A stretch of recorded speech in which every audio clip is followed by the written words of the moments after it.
রোজ রোজ তেল মশলা জাতীয় খাবার না খেয়ে একদম হেলদি টেস্টি রেসিপি সকালে ঘুম থেকে উঠেই বানিয়ে ফেলুন। না আটা না ময়দা, যারা ডায়েট করছেন তাদের জন্য তো এই রেসিপিটি একদম পারফেক্ট। যখনই খিদে পাবে তখনই খেতে পারবেন। আমি গ্যারান্টি দিয়ে বলতে পারি এতটাই টেস্টি হবে যে একবার খাবে সে কিন্তু প্রতিদিন খাবে, তাও আবার তেল ছাড়া। নমস্কার বন্ধুরা, শ্বশুর বৌমা রান্নাঘর অ্যান্ড ব্লগ চ্যানেলে সকলকে স্বাগত। তাহলে রেসিপিটি কি করে তৈরি করব সেটাই দেখে নেওয়া যাক। সবার প্রথমে এইখানে আমি বড় সাইজের বোলের মধ্যে 150 গ্রাম সুজি নিয়েছি। 150 গ্রাম সুজি দিয়ে অনেক কটাই টিফিন তৈরি হয়ে যাবে। এখানে নিয়েছি টক দই, এটা ঘরে পাতা, আর এইখানে প্রায় 200 গ্রাম টক দই আছে। সম্পূর্ণ সুজিটা আমি এই টক দই দিয়েই মেখে নেব। যতটা বেশি টক দই এর মধ্যে ব্যবহার করবেন ততই কিন্তু বেশি টেস্ট হবে। আর টক দই আমাদের শরীরের পক্ষে কতটা উপকারী সেটা সকলেই কম বেশি জেনে থাকেন। চামচের সাহায্যে সুজির সাথে টক দইটা ভালো করে মাখিয়ে নেব। একটু সময় নিয়ে মেখে নিতে হবে। আর এইখানে আরও একটু দইয়ের প্রয়োজন, সেই জন্য আমি আর যতটুকু দই রয়েছে সম্পূর্ণটাই এর মধ্যে দিয়ে দেব। সুজির ব্যাটারটা তৈরি করার সময় এইখানে খেয়াল রাখবেন যেন ব্যাটারটা পাতলা না হয়ে যায়। আপনারা দইয়ের বদলে জল দিয়েও ব্যাটারটা তৈরি করে নিতে পারেন। এইভাবে মেখে নেব। তারপর একটা ঢাকনা চাপা দিয়ে কিছুক্ষণ রেস্টে রেখে দেব। 30 মিনিট মতো রেস্টে রেখে দিলে তাহলে কি হবে, সুজিটা একটু নরম হবে আর ফুলে উঠবে।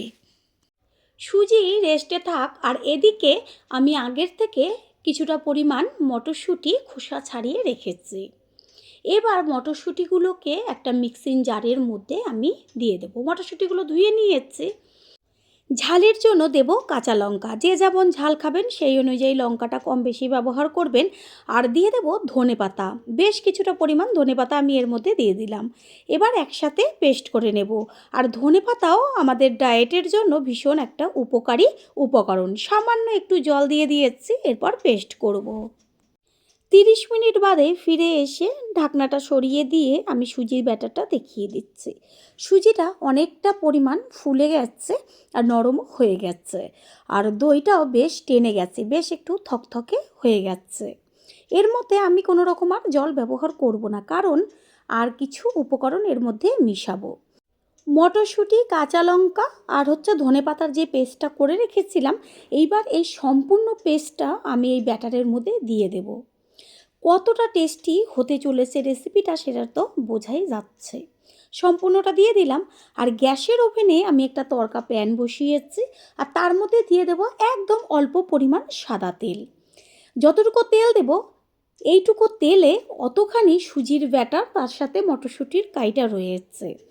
বিনা তেলেই বলা যেতে পারে যে রেসিপিটি তৈরি হতে। একদম সামান্য সাদা তেল দেখাই যাচ্ছে। তার মধ্যে ফোড়ন দিয়েছি 1 চা চামচ সর্ষে, 1 চা চামচ সাদা জিরে, গ্যাসের ফ্লেম লো করে। ফোড়নটা ঠিক এইভাবে ভালো করে ভেজে নিতে হবে। তারপর কিন্তু যখন তেলটা খুব ভালো গরম হয়ে যাবে, ফোড়নটা বেশ লাল লাল হয়ে যাবে, গ্যাসটা অফ করে দিতে হবে। না হলে যে পরের উপকরণগুলো দেওয়া মাত্রই পুড়ে যাবে। এবারে এর মধ্যে দিয়ে দেব কিছুটা পরিমাণ মুগের ডাল। মুগের ডালটা আমি জল দিয়ে ধুয়ে নিয়েছি, সেই কারণে চারদিকে একটু ছিটে যাচ্ছে। আর দিয়ে দিচ্ছি বেশ কিছুটা কারি পাতা। এবার এগুলোকে গ্যাসের ফ্লেম অফ করে তেলের মধ্যে হতে দিতে হবে। ওই যে দেখা যাচ্ছে হালকা বেশ একটু তেলের মধ্যে সুন্দরভাবে ভাজা হয়েছে, কারি পাতার কালারটা কিন্তু নষ্ট হয়ে যায়নি। এবার ফোড়নটাকে ব্যাটারের মধ্যে ঢেলে দেব। দেব স্বাদ অনুযায়ী লবণ, আর দেব সমস্ত কিছুর ব্যালেন্সটা ঠিকঠাক রাখার জন্য ছোটো চামচের হাফ চা চামচ পরিমাণ চিনি। লবণ, চিনি আর যে সব কিছু উপকরণ একটা হ্যান্ড উইন্সের সাহায্যে ভালো করে মিশিয়ে নেব। ব্যাটারটাকে একটু সময় নিয়ে মিশিয়ে নিতে হবে।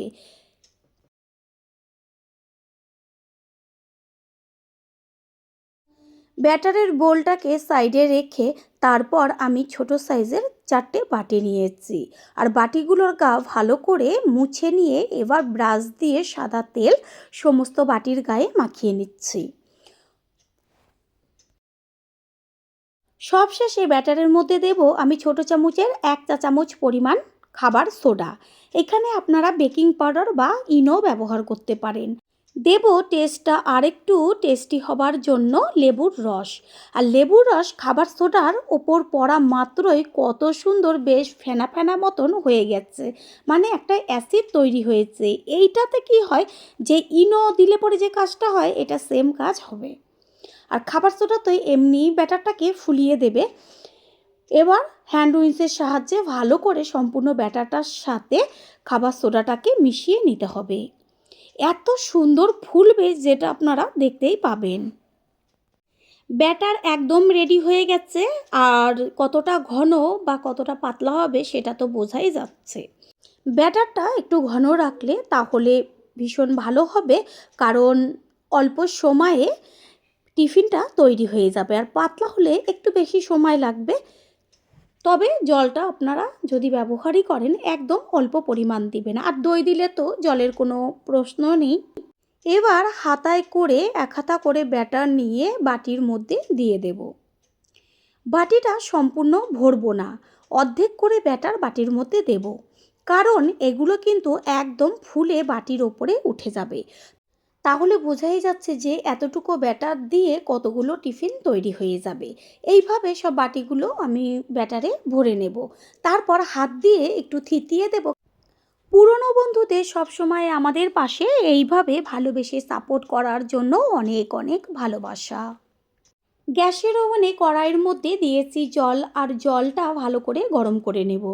জলের থেকে ধোঁয়া উঠছে, আর তার উপরে আমি একটা ফুটো ঝাঁঝরি বসিয়ে এবার আমি 4টে বাটি সুন্দর করে সাজিয়ে দেব।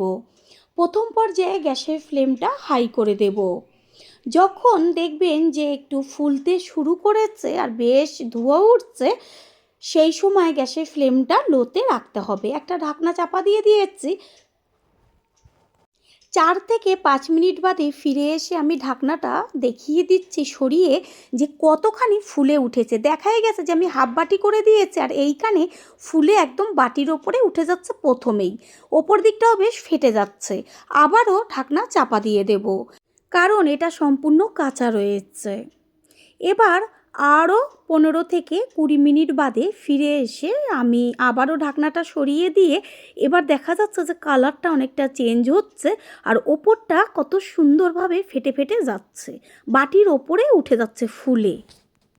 জল কিন্তু ভেতরের থেকে অনেকটাই টেনে গেছে, রেসিপি হবার মুখে।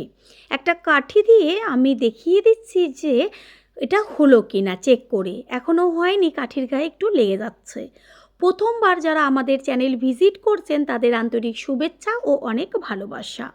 আমাদের রেসিপিগুলো যদি ভালো লেগে থাকে সাবস্ক্রাইব করে দেওয়ার অনুরোধ রইল, ও পাশে থাকা বেল আইকনে ক্লিক করলে পরবর্তী ভিডিওগুলো সবার আগে আপনাদের কাছে পৌঁছে যাবে। আর 5 মিনিট বাদে ফিরে এসে আবারও চেক করে নিচ্ছি হলো কি না। দেখা যাচ্ছে একটাও কিন্তু কাঠির গায়ে ব্যাটার লেগে যাচ্ছে না, মানে সম্পূর্ণ টিফিনটা তৈরি হয়ে গেছে। এটা গ্যাস অফ করে দিয়ে এইভাবে রেখে দেব কিছুক্ষণ। ঠান্ডা হওয়ার পরে নামিয়ে নেব। টিফিনটা ঠান্ডা হয়ে গেছে, কড়াই থেকে ঝাঁঝরিটা তুলে এবার নিচে নামিয়ে নেওয়া হলো। এর থেকে বাটিগুলো তুলে নিয়ে তারপর দেখিয়ে দিচ্ছি যে এটা বাটির থেকেও কত সুন্দর উঠে আসবে। একটু ঠান্ডা করে নেবেন, তাহলে হাত দিয়েও ধরতে পারবেন, আর বেশ হাত দিয়ে যদি চাপ দেওয়া যায় আস্তে করে সুন্দরভাবে সম্পূর্ণ টিফিনটা উঠে চলে আসবে, কোনো রকম খোঁচাখুচি বা কোনো রকম কষ্ট ছাড়াই, কারণ একটু তেল মাখিয়ে নিয়েছিলাম সেই কারণে। একটা তুলে নেওয়া হয়ে গেল। এইভাবে সব টিফিনগুলো আমি তুলে নেব। এটা হচ্ছে নিচের দিকটা, কত সুন্দর সারা গায়ে একদম বেশ কেকের মতন স্পঞ্জি নরম তুলতুলে হয়েছে, মুখে দেওয়া মাত্রই গলে যাবে। রেসিপিটি যদি ভালো লেগে থাকে একটা লাইক, কমেন্ট, পারলে একটা শেয়ার করে অবশ্যই জানাবেন। আপনাদের দেওয়া একটা লাইক ও লাইকের পাশে থাকা হাইপ আর একটা শেয়ার আমাদের কাছে অনেক অনেক গুরুত্বপূর্ণ। All friend, thanks for watching my video. আপনারা সকলে ভালো থাকবেন, সুস্থ থাকবেন। আবারও দেখা হবে অন্য কোনো রেসিপির এপিসোডে।